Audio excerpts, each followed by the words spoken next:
Coming to you. Don't look for the exit. You're stuck. This is in Texas, where I spent my honeymoon making a documentary on ostrich ranching. Big fan of ostrich ranching? Love those drumsticks. When dawn happened, the cold was a chilled pink and ostrich silhouettes appearing on the prairie. They ran and stopped short, froze. I felt for them. I felt sad for them. My heart went out to these strange beasts lost in Texas, which is maybe patronizing, maybe anthropomorphizing, maybe projection. They may not have felt as lost as they looked, or as lost as I felt. The female ostriches were brown brushstrokes, enormous finches. The males were black shadows and white light. They definitely looked lost. It was the way they stared into the distance, then ran toward it, stopping when they got close. The people in this town had adopted a look sometime in the 50s, and I guess stuck with it. Mostly just Elvis. Elvis and Mrs. Elvis and all their little Elvis Juniors, because Elvis was married to each other. And Elvis the butcher, the rancher, the veterinarian, the shopkeeper, the secretary. Elvis worked at the bank, delivered mail, doled out donuts and change, dropped the kids off at their bus stop.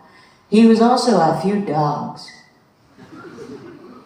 So Elvis, America's king, and these birds, but only birds in the way a shark is a fish.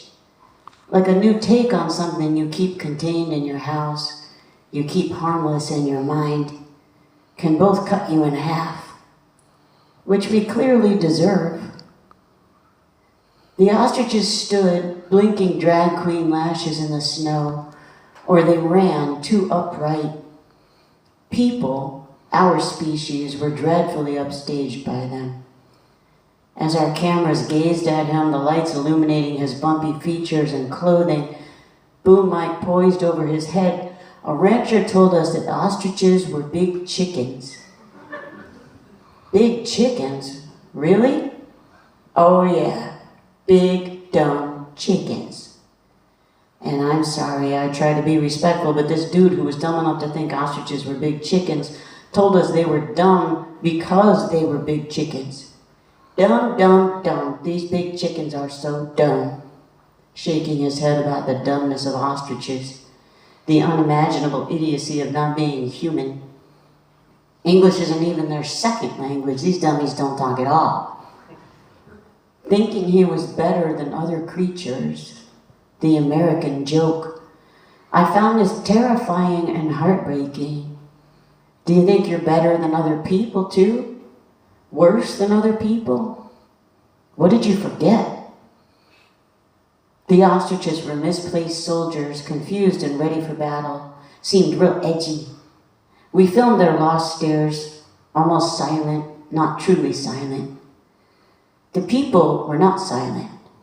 They spoke a lot of words without saying much, answered questions, then didn't stop talking, just kept going after the answer was over.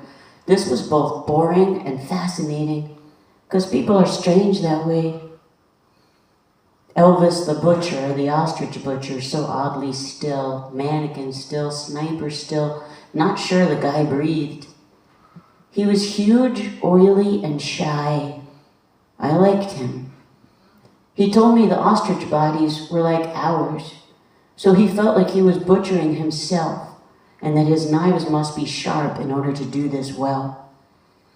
His belt buckle was bigger than my face. Sometimes I just sit in my truck watching them, he said. Put the radio on and watch their feathers blowing in the wind. I can watch them for hours. They move real pretty. And he was the one who killed them and chopped them up. I tried watching them, Elvis butcher style, watching feathers blow in that husked green wind. The dude was on to something. Death was fully present for him, and he so admired life. His equation was weighted in both directions, mastering stillness to absorb movement. He couldn't help it. Guilelessly childlike to live in the sphere of your senses, knives present, no weaponry.